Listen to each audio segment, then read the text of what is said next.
미국에서 델타 변이 비중이 80%를 넘어선 가운데 지난 2주 새 확진자가 3배 가까이 증가한 것으로 나타났습니다. 백신 접종 대상이 안 되는 어린이 환자도 크게 늘었는데요. 워싱턴 연결해 미국의 코로나19 상황 들어봅니다. 이경희 특파원.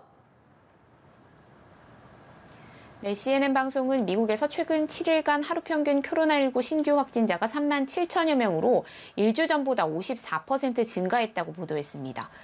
2주 전 평균 확진자 1만 3천여 명과 비교하면 3배 가까이 늘어난 것인데요. 더 큰 문제는 코로나19 백신을 맞을 자격이 안 되는 어린이 환자도 덩달아 늘고 있다는 점입니다. 미국 소아과학회는 지난 8일부터 15일 사이 2만 3천여 명의 어린이 감염자가 보고됐는데 이는 6월 말에 비해 거의 2배 늘어난 것이라고 밝혔습니다. 그간 어린이 감염자도 미국의 전체적인 확진자 추이를 따라 몇 달간 감소세를 보여왔는데 이런 흐름이 바뀐 겁니다.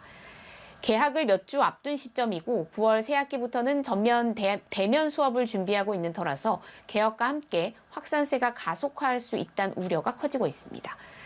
이런 가운데 하비에르 베세라 미 보건복지부 장관은 공중보건 비상사태를 90일 연장하는 갱신안에 서명했는데요.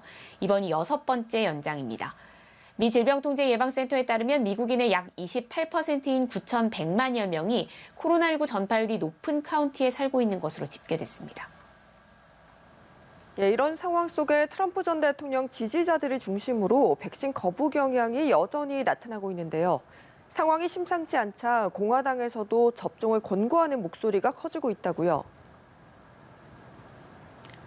네, 델타 변이 확산으로 재확산 우려가 커지자 백신 접종을 개인 선택의 문제라고 강조했던 공화당에서도 백신 접종을 촉구하는 목소리가 나오고 있는 건데요.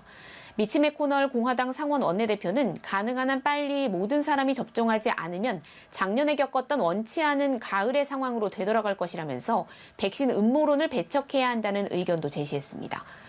공화당 하원 2인자로 그간 항체 보호를 주장하며 접종을 거부했던 스티브 스칼리스 원내 총무도 지난 주말 화이자 백신을 맞았는데요. 백신의 안전성과 효능에 대한 어떤 주저함도 없어야 한다면서 최근 델타 변이 확산에 따라 접종하지 않을 수 없었다고 말했습니다. 워싱턴 포스트는 공화당 내에 자리 잡은 백신 음모론에서 벗어나려는 주목할 만한 변화라고 평가했습니다. 그러나 여전히 백신 거부감을 굽히지 않는 의원들도 있는데요. 미접종자인 론 존슨 상원의원은 백신 접종을 강요당하거나 안 맞는다고 보복을 두려워해선 안 된다고 했고, 마조리 테일러 그린 하원 의원은 바이러스가 비만이 아닌 사람과 65세 미만자들에겐 위험하지 않다는 거짓 주장을 트윗에 올렸다가 계정이 일시 정지되기도 했습니다.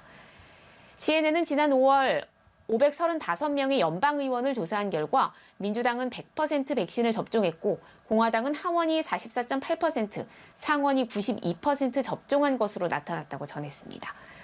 지금까지 워싱턴에서 전해드렸습니다.